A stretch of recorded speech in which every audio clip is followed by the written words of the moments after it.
ఆరవ్ అనే 8 సంవత్సరాల అబ్బాయి ఒకరోజు తన తండ్రితో కలిసి మాయాజాల అడవికి వెళ్లాడు అని.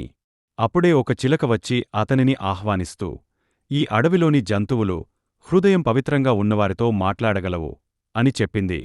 కొద్దిసేపటికి కోతులు వచ్చి ఆరవ్ను, తర్వాత కోతులు వచ్చి ఆరవ్ను, తర్వాత అతను 2 మామిడి పండ్లుతో ఆడుకునేవాడు. అప్పుడు ఒక ఏనుగు వచ్చి, బలం అంటే కేవలం శక్తి కాదు, దయ కూడా బలం అవుతుంది అని చెప్పి తన పండు ఆరవ్తో పంచుకుంది. తరువాత వారు ఒక పగిలిన వంతెన దగ్గరకు చేరుకున్నారు. ఆ సమయంలో నది మాట్లాడింది. నీ ప్రతిబింబాన్ని చూడు, ఆరవ్ అని చెప్పింది. ఆరవ్ నీటిలో చూశాడు.